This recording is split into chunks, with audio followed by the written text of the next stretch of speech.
Hey everyone, welcome to Gossify। तो recently Tamil cinema के superstar विजय थलापति, जिन्होंने अपनी करियर इमेज को एक प्राइवेट डिसिप्लिन फैमिली मैन की तरह मेंटेन की थी, वो अब न्यूज़ में आ गए हैं।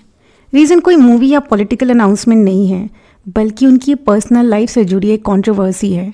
रिपोर्ट्स के मुताबिक विजय का नाम एक एलिजेड एक्स्ट्रा मैरिटल अफेयर के कॉन्टेक्स्ट में आ गया है, जिसके बाद उनकी वाइफ संगीता ने डिवोर्स पेपर्स फाइल किए।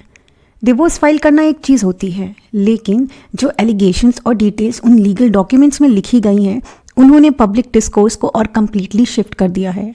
लोग विजय को साइकोपैथिक बिहेवियर से एसोसिएट करने लगे हैं और साथ ही त्रिशा के कैरेक्टर पर भी सवाल उठाने लगे हैं।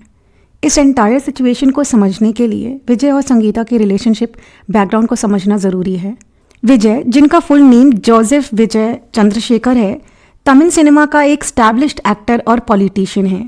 3 डिकेड से ज़्यादा का करियर, लगभग 69 फिल्म्स और इंडिया के हाईएस्ट पेड एक्टर्स में से शामिल रहना, ये सब उनकी प्रोफेशनल जर्नी का हिस्सा रहा है।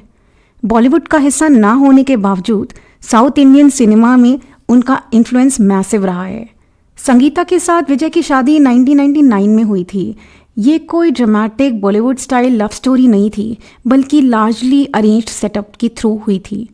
संगीता श्रीलंकन तमिल बैकग्राउंड से बिलोंग करती है और यूके में रेज हुई थी।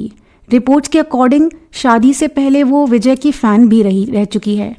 मैरिज रजिस्ट्रेशन 1998 में हुई और 1999 में चेन्नई में हिंदू रिचुअल्स के थ्रू सोलेमनाइज की गई। इस शादी से उनके 2 बच्चे हुए, बेटा जेसन संजय और बेटी दिव्या साशा। 2 डिकेड से ज़्यादा टाइम तक विजय और संगीता की मैरिज को कंट्रोवर्सी फ्री माना जाता रहा है। संगीता हमेशा से मीडिया ग्लेयर से दूर रही और विजय ने भी अपनी image private family oriented actor के तौर पर ही प्रोजेक्ट की। पब्लिक अपीयरेंसेस में भी ये कपल रेयरली साथ दिखते थे, लेकिन कोई कंट्रोवर्सी ओपनली सामने नहीं आई। सिचुएशन तब चेंज होती है जब रिपोर्ट्स के मुताबिक अप्रैल 2021 के अराउंड त्रिशा कृष्णन की विजय की लाइफ में री एंट्री होती है। त्रिशा भी तमिल सिनेमा की एक प्रोमिनेंट एक्ट्रेस है। उन्होंने विजय के साथ पहली बार 2004 में फिल्म गिली में काम किया था, जो एक मैसिव कमर्शियल सक्सेस और कल्चरल माइलस्टोन बन गई। ऑन स्क्रीन केमिस्ट्री को ऑडियंस ने काफ़ी पसंद किया और इसके बाद 2004 से 2008 के बीच तिरुपति, आथी और कुरुवी जैसी प्रोजेक्ट्स में दोनों ने साथ में काम किया। 2008 के बाद लगभग 15 साल तक विजय और त्रिशा ने एक साथ काम नहीं किया। इंडस्ट्री सर्कल्स में ये माना जाता रहा था कि 2004 से 2008 के बीच दोनों के बीच एक एलिजिड अफेयर था, जिसे विजय ने अपने फादर के प्रेशर और फैमिली इमेज को प्रोटेक्ट करने के लिए एंड कर दिया था। रिपोर्ट्स के मुताबिक विजय के फादर नहीं चाहते थे कि उनका बेटा अपनी फैमिली को छोड़ के किसी और के साथ रिलेशनशिप में ओपनली रहे। तो 2023 में लगभग 15 ईयर्स बाद विजय और त्रिशा की मूवी लियो के थ्रू रीयूनाइट होते हैं। फिल्म की रिलीज 2023 में होती है, लेकिन उसकी शूटिंग 2021 और 2022 के पीरियड में ही चल रही थी। इसी टाइमलाइन के दौरान त्रिशा के सोशल मीडिया पोस्ट लोगों का अटेंशन अट्रैक्ट करने लगते हैं। मार्च 2022 में त्रिशा न्यूयॉर्क सिटी की एक सोलो ट्रिप की फ़ोटो पोस्ट करती है, जिसमें फुटवेयर पर काफ़ी फोकस होता है। लोग स्पेकुलेट करते हैं कि जो शूज़ फ़ोटो में दिख रहे थे, वही शूज़ विजय को भी सेम टाइम पर एयरपोर्ट पर पहने हुए देखा गए हैं। इसी साल त्रिशा एक रिंग पहनते हुए भी स्पॉट होती है, जिसे कई लोग प्रॉमिस रिंग स्पेकुलेट कर रहे थे। ये रिंग सिर्फ 2 बार पब्लिकली देखी गई है, पोनियन सेल्वन प्रमोशन के दौरान और लियो के सक्सेस मीट पर। अर्ली 2023 में त्रिशा वारिसू के फर्स्ट डे पर फर्स्ट शो सेलिब्रेशन और लियो की पूजा सेरेमनी में भी प्रेजेंट रहती है। जून 2023 में त्रिशा विजय के बर्थडे पर एक पोस्ट करती है, जिसमें हार्ट, इन्फिनिटी और ईविल आई इमोजीज भी यूज़ किए जाते हैं। अगस्त 2023 में रिपोर्ट्स सर्कुलेट होती है कि विजय और त्रिशा नॉर्वे में साथ देखे गए हैं, जहां एलिजिड सीसीटीवी इमेजेस भी वायरल हो जाती है। नवंबर 2023 में लियो सक्सेस मीट में विजय की वाइफ संगीता प्रेजेंट नहीं होती, लेकिन त्रिशा रेड साड़ी में इवेंट अटेंड करती है। इसी इवेंट से विजय पहली बार पब्लिकली त्रिशा के साथ एक फ़ोटोग्राफ शेयर करते हैं, जिसे कई लोग उनका साइलेंट एक्सेप्टेंस मानते हैं। त्रिशा का विजय से रिलेटेड फ़ैन एडिट्स पर रिएक्ट करना, बर्थडे पोस्ट पर स्पेसिफिक सॉन्ग्स यूज़ करना और बैकग्राउंड सिमिलैरिटीज़ के थ्रू ये सजेस्ट होना कि उन्होंने अपना बर्थडे विजय के घर पर सेलिब्रेट किया, ये सब साइंस के तौर पर देखे गए हैं। इंस्टाग्राम स्टोरीज़ में सिमिलर लाइटिंग और विजय के एक्वेंटेंसेस के साथ फ़ोटो से स्पेकुलेशंस और भी बढ़ जाती हैं कि शायद दोनों साथ रह रहे हैं। इस बीच संगीता को 2020 के बाद विजय के साथ पब्लिकली कभी नहीं देखा गया। कुछ रिपोर्ट्स ये भी कहते हैं कि संगीता अपने बच्चों के साथ लंदन में सेपरेटली रह रही है। Finally Sangeeta Chennai family court में डिवोर्स पिटीशन फाइल करती है। पिटीशन में त्रिशा का नाम डायरेक्टली मेंशन नहीं होता, लेकिन एक अननेम्ड एक्ट्रेस के साथ विजय का abroad travel, public events attend करना और उनकी फ़ोटोज़ का सोशल मीडिया पे सर्कुलेट होना मेंशन किया गया है, जिससे संगीता और उनके बच्चे को ह्यूमिलिएशन फील हो रहा है। इस डिवोर्स के बाद और भी डेवलपमेंट सामने आते हैं। विजय के बेटे संजय ने रिपोर्टेडली अपने फादर को इंस्टाग्राम पर अनफॉलो कर दिया, जिसे कई मीडिया पोर्टल्स ने रिपोर्ट किया। ट्वीट्स और डिस्कशन में ये क्लेम किया गया है कि दोनों बच्चे अपनी मदर के साथ लंदन में रहते हैं और विजय के साथ उनका रिलेशनशिप स्ट्रांग नहीं है। दिव्या साशा के ग्रेजुएशन सेरेमनी में विजय का प्रेजेंट ना होना और जेसन संजय के सेरेमनी अटेंड करना भी नोट किया गया। डिवोर्स पिटीशन में संगीता ने फाइनेंशियल रिस्ट्रिक्शंस का भी मेंशन किया, जहां एलिजिडली उनके फाइनेंसेस ब्लॉक किए गए। सोशल मीडिया पर यह भी सर्कुलेट हुआ है कि बच्चों की एजुकेशन के एक्सपेंसेस संगीता और उनकी फैमिली ने हैंडल किए हैं। जेसन संजय के सिनेमा इंटरेस्ट के बावजूद उन्होंने कभी अपने फादर से प्रोफेशनल फेवर्स नहीं मांगे, ये भी डिस्कशन किया गया।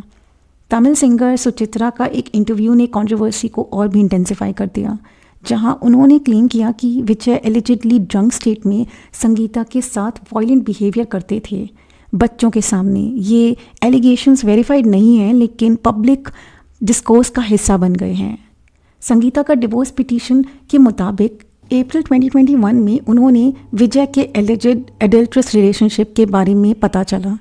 उन्होंने क्लेम किया कि विजय ने इनिशियली रिलेशनशिप एंड करने का एश्योरेंस दिया, लेकिन एसोसिएशन कंटिन्यू रहा, जिससे उन्हें प्रोलॉन्ग मेंटल क्रूएल्टी और इमोशनल ट्रॉमा फेस करना पड़ा। पिटीशन में ये भी लिखा था कि विजय ने उन्हें सोशल और प्रोफेशनल लाइफ से ग्रेजुअली एक्सक्लूड कर दिया और सेम हाउस में रहने के बावजूद सेपरेट लिविंग फोर्स की। फाइनेंशियल फैसिलिटीज़ विदड्रॉ करना, फाइनेंसेस ब्लॉक करना और सोशल ह्यूमिलिएशन के एक्सपीरियंस भी पिटीशन का पार्ट है। संगीता ने एलिमनी की डिमांड भी की है, जो विजय के इनकम स्टेटस के हिसाब से डिसाइड करने को कहा गया है। इस पर मिक्स्ड पब्लिक रिएक्शंस आए, कुछ लोग ने अपोज किया, कुछ ने सपोर्ट। पिटीशन में ये भी मेंशन किया गया है कि संगीता ने पहले भी मैरिज एंड करना चाहती थी और म्यूचुअल डिवोर्स का अटेम्प्ट हुआ, लेकिन विजय ने एलिजिडली पॉलिटिकल करियर इम्पैक्ट का रीज़न देकर डिवोर्स में मना कर दिया। पॉलिटिकल कॉन्स्पिरेसी एंगल्स भी डिस्कस हुए हैं, लेकिन ऑफिशियली डिवोर्स के core allegations personal relationship breakdown पर ही सेंटर्ड रहे। इस कंट्रोवर्सी ने विजय की carefully built family man image को सिग्निफिकेंट इम्पैक्ट किया है। Affair allegations, social media hints और पब्लिक अपीयरेंसेस, डिवोर्स फाइलिंग्स और चिल्ड्रन डिस्टेंसिंग, ये सब एक लेयर्ड नैरेटिव क्रिएट करते हैं, जिसमें एक लॉन्ग टर्म मैरिज का ब्रेकडाउन ओपनली विजिबल हो गया है। ये सब सिचुएशन सिर्फ एक सेलिब्रिटी डिवोर्स नहीं रही, बल्कि एक प्रोलॉन्ग्ड पब्लिक स्क्रूटिनी का एग्जाम्पल बन चुकी है, जहां पर हर सोशल मीडिया पोस्ट, हर एब्सेंस और हर लीगल लाइन डाइसेक्ट की जा रही है। और अगर सोशल मीडिया और फेसबुक पोस्ट के कॉन्टेक्स्ट में देखा जाए तो विजय के पॉलिटिकल सिग्नल्स को सिर्फ न्यूट्रल साइलेंस कहना मुश्किल हो जाता है। तमिल न्यू ईयर जैसे कल्चरली हिंदू मूवमेंट्स पर कंसिस्टेंट एब्सेंस और सिलेक्टिव आइडियोलॉजिकल पोजीशनिंग और ड्रेविडियन नैरेटिव्स के साथ विजिबल अलाइनमेंट ने एक स्ट्रॉन्ग परसेप्शन बिल्ड किया है कि ये सिर्फ पॉलिटिकल चॉइस नहीं है, बल्कि कल्चरल डिस्टेंसिंग भी हो सकती है। इसलिए ऑनलाइन डिस्कोर्स में काफ़ी लोग कह रहे थे कि विजय का स्टैंस शायद एंटी हिंदू लगता है, या फिर एटलीस्ट हिंदू सेंटिमेंट से डेलिबरेटली डिस्कनेक्टेड तो लगता है। ये कंक्लूजन किसी एक स्टेटमेंट से नहीं आई है, बल्कि ये पैटर्न से निकल कर आ रही है। और आज के टाइम में पैटर्न्स ही पॉलिटिक्स का सबसे लाउड लैंग्वेज होती है। इस गाने का एंड कोई ट्विस्ट नहीं है, इसका एंड बस ये है कि सब कुछ हो गया और जिम्मेदार कोई नहीं बना। शादी खत्म हो गई, फैमिली टूट गई, बच्चे अलग हो गए और सिस्टम ने शक करके आगे बढ़ने अलाउड कर दिया। किसी ने प्रूव नहीं किया, किसी ने डिनाई भी नहीं किया, साइलेंस का यूज़ हुआ और काम कर गया। पावर ने नॉइस का आउटप्ले कर दिया और इमेज ने डैमेज को अब्जॉर्व कर लिया। जो स्पॉटलाइट में था वो सेफ रहा और जो प्राइवेट में था वो डिस्पोजेबल बन गया। यहाँ ना मॉरलिटी जीती है ना सच हारा है, बस रेलेवेंस डिसाइड हुई है। जिनके पास प्लेटफॉर्म था वो बोलने की ज़रूरत से ऊपर थे, जिनके पास कुछ नहीं था उनके पास बोलने का फ़ायदा भी नहीं था। लोग अभी भी यही पूछ रहे हैं कि सही कौन है गलत कौन है, पर यह सिस्टम सही गलत पर ऑपरेट नहीं करता। ये सिस्टम सिर्फ ये देखता है कि कौन सर्वाइव कर सकता है बिना एक्सप्लेन किए, और इस केस में सर्वाइवल का आंसर क्लियर है। एंड में कोई लेसन नहीं मिलता, ना कोई जस्टिस मिलती है। सिर्फ ये क्लियर होता है कि जब पावर स्टेबल हो तो डैमेज सिर्फ साइड इफ़ेक्ट होता है। लेकिन इसमें आपका क्या ओपिनियन है? आप अपने ओपिनियंस कमेंट्स में ज़रूर शेयर कीजिए। मिलते हैं अगले वीडियो में। Till then take care and stay curious. Bye.